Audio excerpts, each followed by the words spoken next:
இயேசுவின் நாமத்தில் உங்களை வாழ்த்துகிறேன். உங்களை அன்போடு இந்த காலை உடன்படிக்கை தியானத்திற்கு வரவேற்கிறேன். And you're most welcome to the covenant of the day. Very good morning. God bless.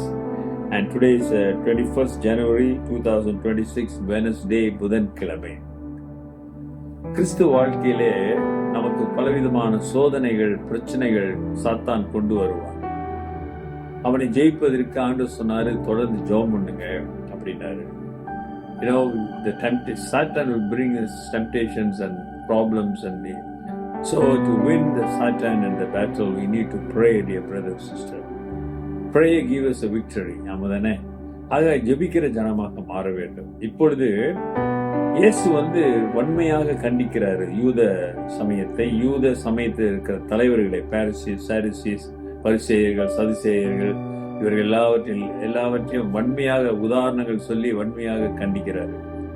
இந்த கண்டிப்பு அதே சமயத்துல ஆண்டவர் பேசுகிற வார்த்தைகள், அற்புதங்கள் எல்லாம் அவரை ஒன்றும் செய்ய முடியாததுனால எப்படியாவது அவரை குற்றப்படுத்த வேண்டும் என்பதற்காக என்ன செய்றாங்க, திட்டம் போடுகிறார்கள். அந்த திட்டத்தில் ஒன்றுதான் இப்பொழுது நாம் பார்க்க போகிறோம். அது மார்க் 12 அதிகாரம் 13வது வசனம். Mark 12:13. They are planning to finish him, to kill him.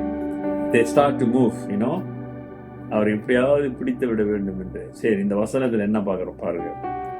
Then they sent to him some of the Pharisees and the Herodians to catch him in the word.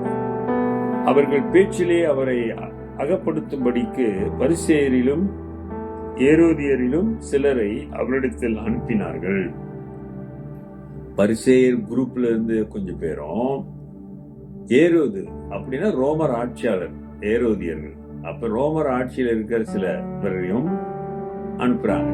அவங்க கிட்ட இயேசு எப்படியாவது பிடிக்கணும்னு. எப்படி பிடிக்கணும்? அவருடைய பேச்சில, செய்கையில அவரை பிடிக்க முடியாது. ஏன்னா அவர் செய்வதெல்லாம் பரிசுத்தம், ஆண்டவர் மகிமையானது. ஆண்டவர் பேசுகிற அந்த கருத்துக்களிலே அவரை எப்படியாவது குற்றப்படுத்தி அவரை குற்றவாளி ஆக்க வேண்டும் என்று நினைத்தார்கள். They was planning, to catch him through his word. இன்றைக்கு நாம் பார்க்கிறோம், அவர் அப்படி சொன்னாரு, இப்படிதான் சொன்னேன், இது சொன்ன என்ன அர்த்தம், இது எப்படி என்ற வார்த்தையிலே அகப்படுத்த விரும்புகிறார்கள், குற்றப்படுத்த விரும்புகிறார்கள். இந்த வார்த்தையினாலே பிரிந்த குடும்பங்கள் நிறைய பேர். இந்த வார்த்தையினாலே எதிரியானவர்கள் ஆயிரம் become an enemy because of the word. பேச்சினாலே குடும்பங்கள் அழிந்திருக்கிறது. வெறுப்பான பேச்சு, அர்த்தமில்லாத பேச்சு, இது பேசுவதனாலே உறவுகள் பாதிக்கப்படுகிறது. இப்ப இயேசு கிட்ட அனுப்புறாங்க, இவரை எப்படியாவது பேச்சில் இவரை பிடிக்கணும், பேச்சில் அவர் சொல்ற காரியத்தை, கருத்துல இருந்து அவரை பிடித்து இவருக்கு தண்டனை வாங்கி கொடுக்கணும் தான் ஏரோதியரை அனுப்புறாங்க. ஆமா தானே? அப்ப இங்க பாத்தீங்கன்னா ஸ்பிரிச்சுவலும் வேர்லியும் சேர்ந்துருச்சு. பரிசேயர்களும் அதான் சொல்லுவாங்க தமிழ்ல, சொந்தக்காரன் காலில் விழுறத விட சண்டைக்காரன் காலில் விழலான்னுவாங்க. இப்ப இந்த இயேசு எப்படியாவது அழிக்க வேண்டும் என்பதற்காக இந்த பரிசேயர்களும் சமய தலைவர்கள், கர்த்தருக்கு பயப்படுகிறவர்கள், ஆண்டோடைய வார்த்தையை போதிக்கிறவர்கள் என்ன செய்யறாங்க, அந்த ஏரோதியர், உலகத்தினுடைய அந்த ரோமருடைய ஆட்சியில் இருக்கிற அந்த ஆட்சியாளர்கள் இருக்கிற சோல்ஜர்ஸ், இது மாதிரி உள்ளவங்ககிட்ட 2 பேரும் இணைஞ்சு இவரை பிடிக்க வராங்க. இவரை எப்படியாவது அகப்படணும். யோசிச்சு பாருங்க, இன்னைக்கு உள்ள சூழ்நிலையை பாருங்க. கிறிஸ்தவனே, நீ யாரு கூட கூட்டு சேர்ற யோசிச்சு பாரு. நீங்க கூட்டு சேர்றாங்க, எப்படியாவது கெடுத்துடணும், அழிச்சிடணும், ஒதுக்கிடணும், பெரட்டிடணும், உருட்டிடணுன்றதுக்காக கூட்டு சேர்கிறார்கள். தப்பானதை கூட்டு சேர்கிறார்கள். இங்க வேதத்தை போதிக்கிற பரிசேயர்கள் யாரோட கூட்டு சேர்ந்து இயேசுவை அழிக்க வேண்டும் என்று பிளான் பண்றாங்க.